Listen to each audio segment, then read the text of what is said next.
Voilà, mon premier bateau, Aquitaine 33, que j'ai construit moi-même. L'idée était de tout faire en composite. Quasiment tout était fait en composite. Il y a juste sur la fin, j'ai craqué un peu.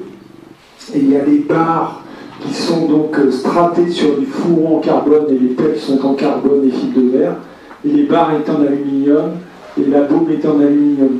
Et dans la première étape dans le golfe de Gascogne, arrivé à la Corogne, vent de nord-est, il y avait vraiment beaucoup de vent. Et sous spi, j'ai tellement tiré sur les barres, elles se tordaient en permanence. Ce bateau, ça a été une vraie réussite. J'ai gagné toutes les courses de la série, dont la Mini Transat. Et la Mini Transat, j'avais, je crois, 3 jours d'avance entre les 2 étapes cumulées. Là, sur cette photo, on ne voit pas, mais il y a un petit autocollant Institut des matériaux composites. Et j'avais un autre autocollant dans la coque. Et à l'arrivée à Pointe-à-Pitre, Sylvain était toujours debout, ce qui était le cas. J'avais pour mission de coller mon autre autocollant aérospatial, parce qu'ils ne voulaient pas prendre le risque d'avoir leur marque sur un mât qui était très très prototype. Et là, en fait, déjà les haubans étaient en Kevlar, ce qui était aussi une première. Là, voilà, la construction, la fin de la construction. Donc là, plutôt que de construire les bateaux, j'ai continué dans la compétition. Je suis passé au catamaran Formule 40, puis après à la solitaire du Figaro, que j'ai gagné en 91, et ce qui m'a permis de passer donc, dans la catégorie des bateaux du Vendée Globe. Et j'ai gagné avec mon premier 60 pieds, Cacolac d'Aquitaine, successivement toutes les transats auxquelles j'ai participé. La transat anglaise, la route du café, il y en avait une, je pense, la bonne transatlantique que j'ai gagnée, qui était là-dessus, et la route de Rome. Et avec ce bateau, Cacolac, j'ai fait aussi mon premier Vendée Globe en 92-93. Puis, avec l'expérience de ce bateau, et le même architecte, Jean-Marie Finot, on a dessiné Aquitaine Innovation, qui était un bateau vraiment très très performant, très novateur. On est allé assez loin dans les innovations, notamment ce que vous voyez ici, le mât qui est un mât orientable, un mât L, qui amène un gros avantage aérodynamique, une grande facilité pour le navigateur solitaire, puisque on peut naviguer en côtre avec la trinquette qui n'arrive pas jusqu'en haut du mât, parce que finalement l'écoulement sur le haut de la grand voile, c'est un peu technique, mais il reste laminaire. Et donc sur ce bateau, il était très facile à mener à 100%. J'avais un génois qui était sur enrouleur et je pouvais naviguer en côtre ou sous trinquette seule et réguler mon génois. Et avec ce bateau, on a fait pas mal de performances. Enfin, j'ai fait 2 Vendée Globe avec. J'ai gagné avec Eric Tabarly la Transat en double en 97. On a gagné avec, entre autres, la Louron-Quérol, Thomas Coville, la Route de l'Or en 98 qui partait de New York via le Cap Horn jusqu'à San Francisco. Et la course de l'Europe en 99. Et d'autres courses aussi. Hop. Comme je disais, 3 fois au Vendée Globe. Et en 2000-2001, avec ce bateau, en fait, j'ai dû changer énormément de choses parce qu'en 96-97, il y a eu 4 bateaux qui sont restés à l'envers, avec notamment celui de Jerry Roof qui est resté à l'envers et qui a disparu, et qui était le même architecte que mon bateau. Et donc toute cette génération n'est pas passée à la jauge, et seule Aquitaine Innovation qui a été transformée est passée, mais on a dû passer d'une quille d'un lest d'une tonne 9 à 2 tonnes 5 et d'augmenter le tirant d'eau. Et le mât, il est passé d'un tube de 310 kg à un tube de 180 kg. Donc on avait un bateau qui était beaucoup plus raide à la toile, avec un mât qui était beaucoup plus fragile, beaucoup plus léger. Et passé les îles Kerguelen, en fait, j'ai dématé. Et ce que je vous propose, c'est de vous passer un petit film sur cette aventure du Vendée Globe. Donc là, on est en novembre 2000. Est-ce que ça marche? Au départ de ce Vendée Globe.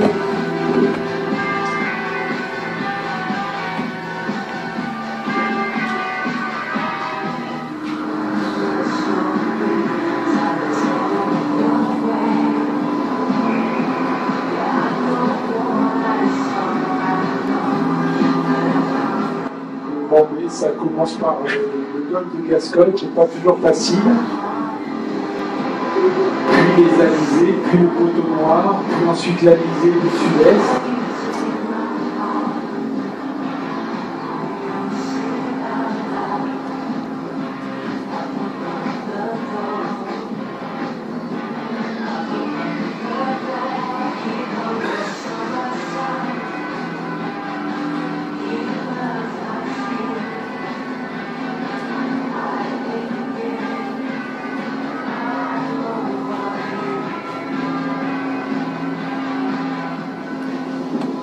Quand on a passé l'anticyclone de Sainte-Hélène, on rentre dans les mers du Sud. Ça attaque très fort avec l'innovation. On est en train, je pense, d'exploser le moteur sur 24 heures. Je suis sur une base de 423 000 par 24 heures soit une moyenne de 17,7 nœuds environ.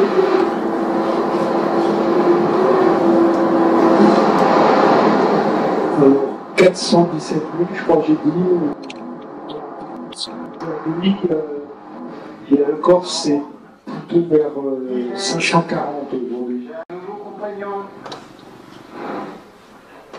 Ouais, le programme de neige.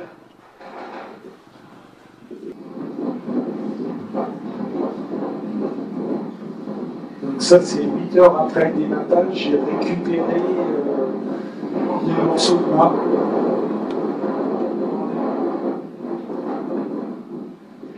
C'est pas un cauchemar, pas d'actualisation.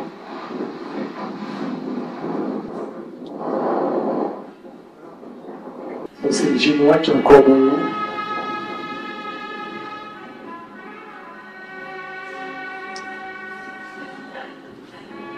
Et donc là, j'installe le tourmentin et puis progressivement la grand voile et ensuite la trinquette, enfin, un morceau de grand voile.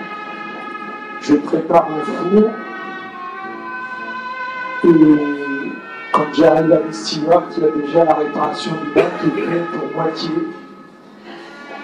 Et je fais cette petite embarcation pour aller mettre des pierres sur mon ancre. Malgré tout, je dérape et le bateau s'est échoué sur un banc de sable.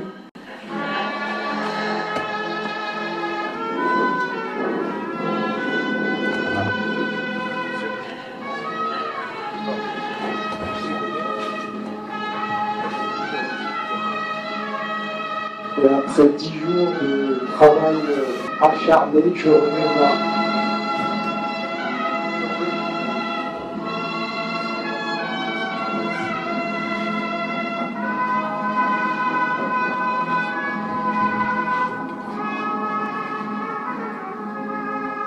Super content de votre partenaire. Un nouveau mois pour l'expérimentation. Ça, c'est ma première ligne de pêche que j'ai faite. Donc, avec de la garcelle. Et puis, à l'heure, rouge et blanc avec un hameçon. Alors, le voilà.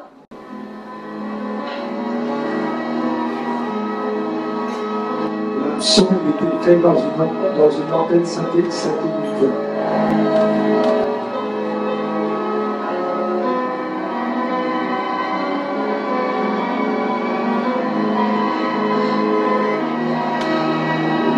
Quand tout le Pacifique, j'ai tellement frappé les poissons.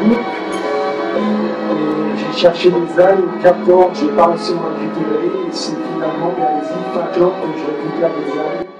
Ça, c'est des fêtes pour pas de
Donc quand on fait le tour du monde, on fait très attention à son matériel, on fait particulièrement attention à tout ce qu'on consomme, parce qu'en course on en a pris le minimum, mais il faut qu'on aille jusqu'au bout, donc que ce soit les rouleaux de papier toilette ou que ce soit la nourriture. Et on a beaucoup plus qu'à terre, vous le savez, vous qui êtes allé en mer, de vraiment d'être au sommet de notre planète. On se positionne par rapport au Soleil, par rapport aux étoiles. On imagine tout à fait nos trajectoires à la surface de la mer. En plus, avec un voilier, on joue quelque part avec les systèmes météo. Donc on est très connecté avec les systèmes de la planète. Et rapidement, moi je me suis intéressé à la dynamique du système de la Terre. Et vous le savez, la Terre a des limites. En fait, on a, nous, un gros impact sur cette planète. Et sur la planète, on se comporte complètement différemment sur un bateau. On est un gros bateau quelque part à naviguer. Mais par contre, on ne gère absolument pas nos réserves. Disons que le business model de l'Homo sapiens, c'est plutôt de piller les ressources qu'on ne paye pas, puisqu'on les prend sous terre, on va dépenser de l'argent pour aller les récupérer, mais on va essayer d'en récupérer le maximum. Et on ne paye pas non plus les conséquences que vont avoir les déchets qu'on produit avec toutes ces ressources qui sont, elles, avec des limites, qui sont épuisables. Et donc aujourd'hui, toute notre société, depuis le début de l'ère industrielle, suit des exponentielles, quel que soit ce que l'on regarde, que ce soit la densité de population, que ce soit la consommation d'énergie fossile, que ce soit l'exploitation des minerais, que ce soit les émissions de gaz à effet de serre. Et donc, j'ai fait un premier tour du monde en 96-97 sans énergie fossile. Et à l'issue de ce tour du monde, mon dernier Vendée Globe, j'ai commencé à réfléchir ce que moi je pouvais faire pour notre planète. Ce qui me paraissait dans mes compétences, c'était de m'intéresser à la propulsion des bateaux à moteur, qui étaient quelque part des gros consommateurs. J'ai arrêté la compétition et je me suis donné pour but que les marins réutilisent le vent quand il était là. C'était une énergie formidable. Voyons dans les régates, quand on a des grands bateaux qui vont vite, voir tous ces bateaux de commerce immenses et qui ne se servent pas du vent, ça me paraissait d'une autre époque. Et si on regarde avec beaucoup de recul, je pense que Homo sapiens a commencé à utiliser le vent il y a près de 50 000 ans. Et le pétrole, c'est seulement 100 années. En 100 années, il a chassé la marine à voile et est devenu quasiment l'énergie unique pour déplacer les bateaux.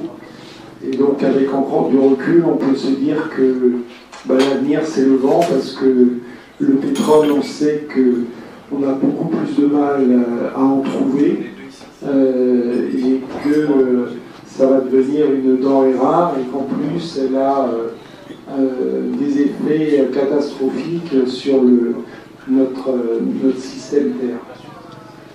Et donc c'est comme ça qu'est né le projet Beyond the Sea, qui est devenu en fait beaucoup plus tard, en 2014, une entreprise. Et on a choisi d'apporter au transport maritime une solution pour non pas remplacer les moteurs, mais venir en appui, en hybridation de la propulsion classique.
Alors en fait, on a commencé, avant de s'attaquer au gros porte-containers, on a commencé par faire une aile toute simple, mais en fait ça a été quand même très compliqué à faire.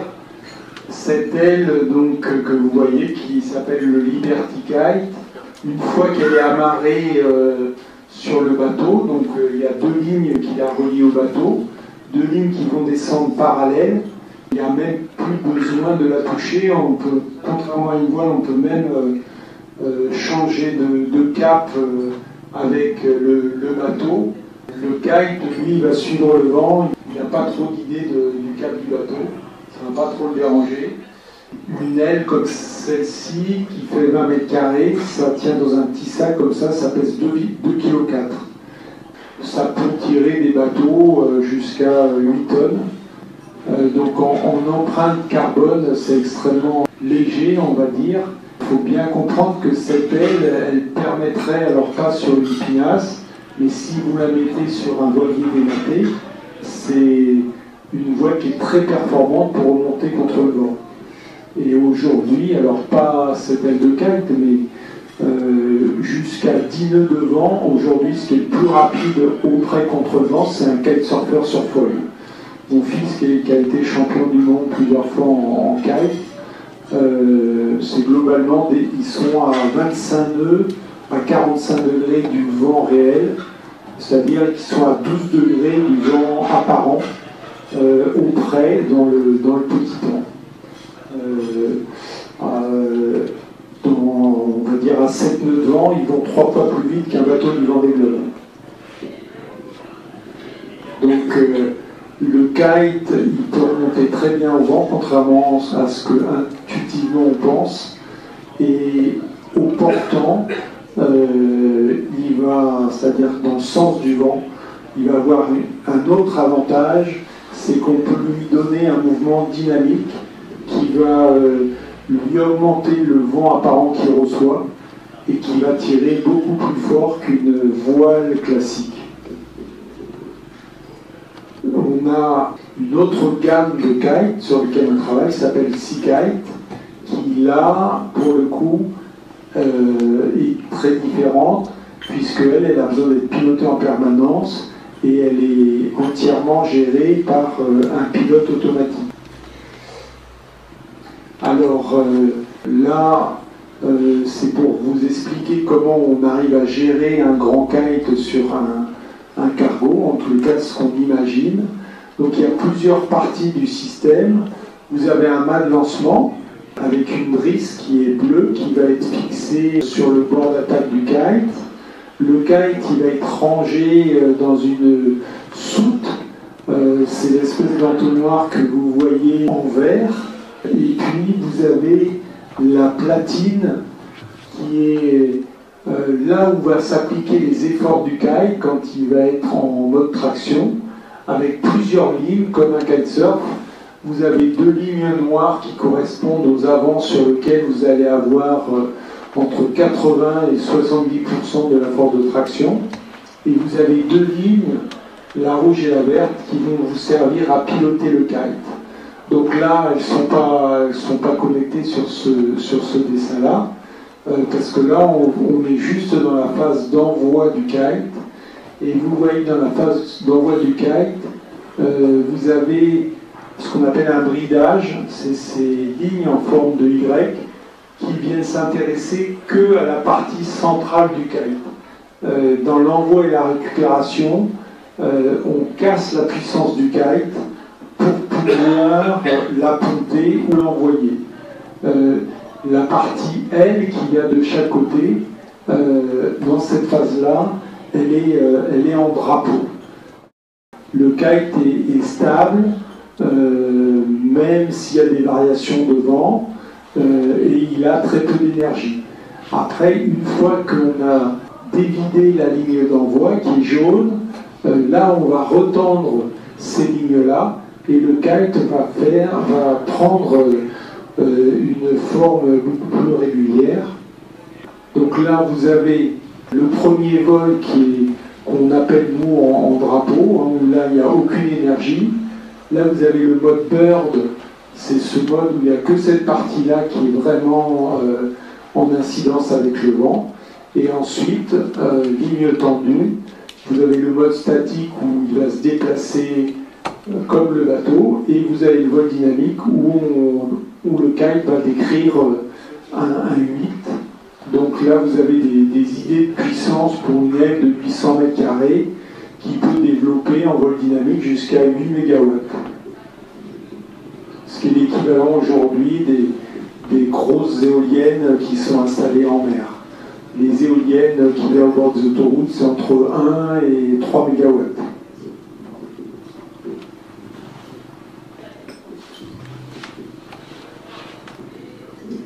Et ça, c'est notre bateau, le Seakite, notre bateau démonstrateur qu'on a mis à l'eau au mois d'octobre, comme disait Hubert tout à l'heure.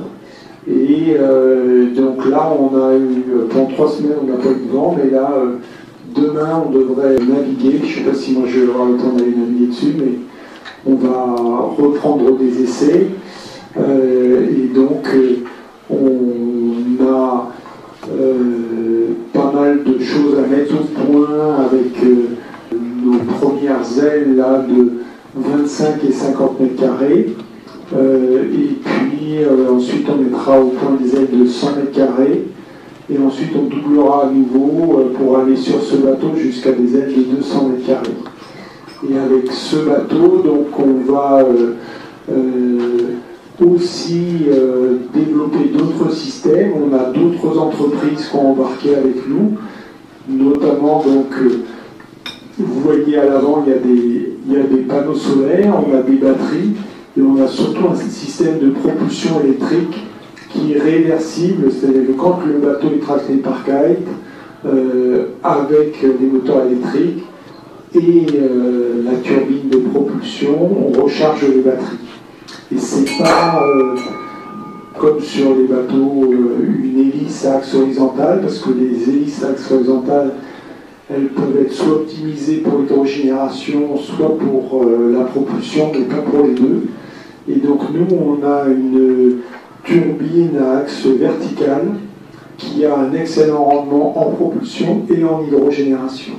Et ça, c'est une start-up bordelaise qui développe ça. Et tout le système d'énergie est très novateur. Et donc, on peut dire que le bateau, il est 100% propulsé avec des énergies renouvelables et parfaitement autonome.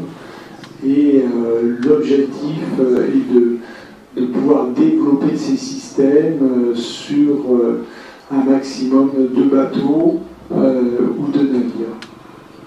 Et le système de propulsion a aussi des avantages, il peut générer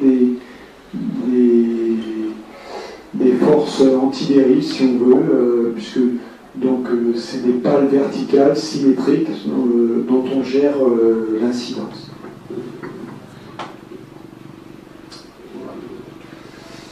Voilà, je vais vous passer une petite vidéo qu'on a fait, ça juste...